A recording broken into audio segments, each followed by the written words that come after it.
ഈ കാണുന്നത് ഒരു സാധാരണ കുടയല്ല, ഇത് ഒരു കയർ കുടയാണ്. കുടയിൽ മാത്രം ഒതുങ്ങുന്നില്ല. പതിവ് കയർ ഉൽപ്പന്നങ്ങളിൽ നിന്നും കയറും വഴിമാറി സഞ്ചരിക്കാൻ തുടങ്ങിയിരിക്കുന്നു.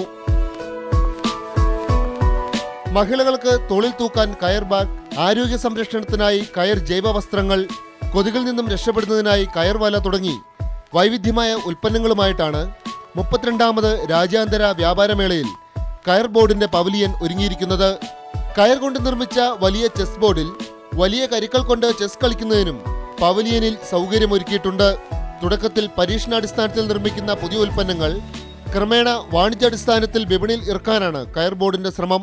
പുതിയ അഭിരുചി, പുതിയ ഡിസൈൻ, പുതിയ സാങ്കേതിക വിദ്യ, ഇത് മൂന്നും കൂടെ ചേർത്ത് കൊണ്ടുപോകുവാനുള്ള കഠിനമായ ഒരു ശ്രമത്തിലാണ് കയർ ബോർഡ് ഏർപ്പെട്ടിരിക്കുന്നത്. കയറിന്റെ സാങ്കേതിക വിദ്യകളും കയർ പിരിക്കുന്നതിനായി വികസിപ്പിച്ച പുതിയ മെഷീനറികളും പവലിയനിൽ പ്രദർശനത്തിനുണ്ട്. പരമ്പരാഗത കയർ ഉൽപ്പന്നങ്ങൾക്ക് പകരമായി പുതുമയുള്ള ഉൽപ്പന്നങ്ങളുമായിട്ടാണ് കയർ ബോർഡ് ഇത്തവണ പവലിയൻ ഒരുക്കിയിട്ടുള്ളത്. കുടയും ചെരുപ്പ് മുതൽ ഞാനിട്ടിരിക്കുന്ന ഈ ജാക്കറ്റ് വരെ കയറുകൊണ്ട് ഉൽപ്പാദിപ്പിച്ചതാണ്. ക്യാമറമാൻ അബു താഹിറിനൊപ്പം വിക്ടർ ജോസഫ്, ന്യൂഡൽഹി, ഇന്ത്യ വിഷൻ.